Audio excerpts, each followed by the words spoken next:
Yo, Minecraft fans, it's Collins. We're back. We are in vanilla Minecraft 1.79.9, so not quite 1.8 update, but I just wanted to show you guys how this works.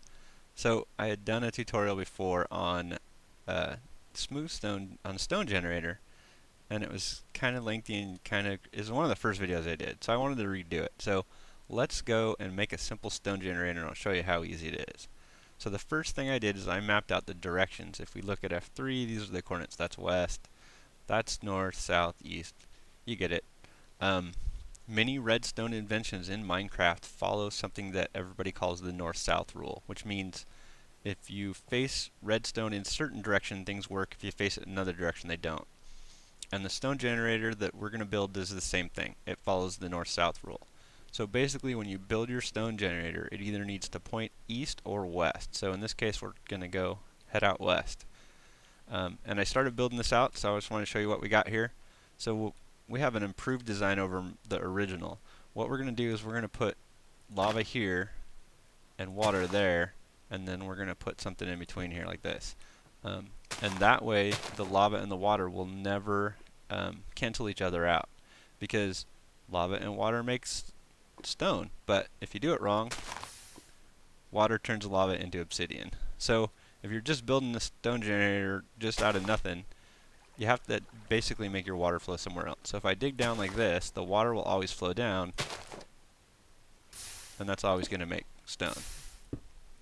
The water's never going to flow into the lava. So we have to remember to do something like that.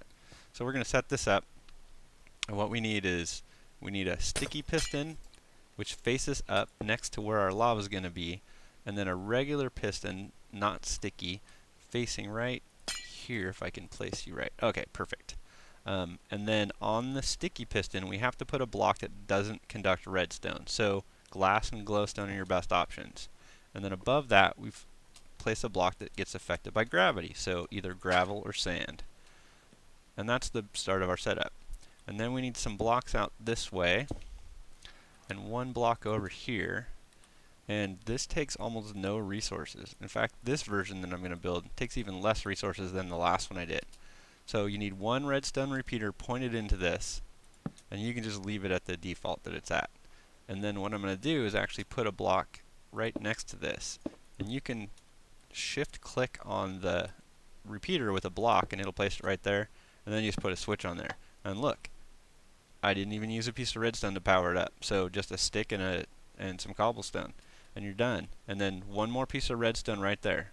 So redstone for the two pistons, one redstone dot, and then a little bit of redstone for the repeater. That's it. That's all the redstone we use. And then we'll go ahead and place our water and lava in here. So these channels are all blocked out and secure. And actually we're going to use this path right here, which is why I marked it with gravel. Alright. And we don't need this block. So we're going to get lava to flow, and we're going to get water to flow, so you can see it doing its thing. There we go. That's all there is to it. This will go out the maximum length that a piston will push, which I believe is 15 blocks, 16 blocks, and it will stop. So this is how simple a stone generator is to set up. One sticky piston with glowstone or glass, and then gravel or sand. One regular piston to push the stuff away. And the way this works is these two pistons are what's called a bud switch, or block update detector. So when the water and the lava mix and turn to stone, a block update happens, which triggers those two pistons. One moves this block out of the way, so the gravel is conducting the redstone, and the glowstone, when it moves up, will not. And that will shut off this redstone signal, which these two bud switched pistons that triggered no longer have a redstone signal, so they retract. The sticky piston will pull the glowstone down, but it won't pull two blocks down, so that's why this block up here needs to be one that's affected by gravity, like gravel or sand. So the glowstone will come back down, the gravel will come back down, the redstone signal will be reapplied, and it's ready for the next one. And then once you max this out, it's not going to do anything until you trigger it again, or actually until you cut this block.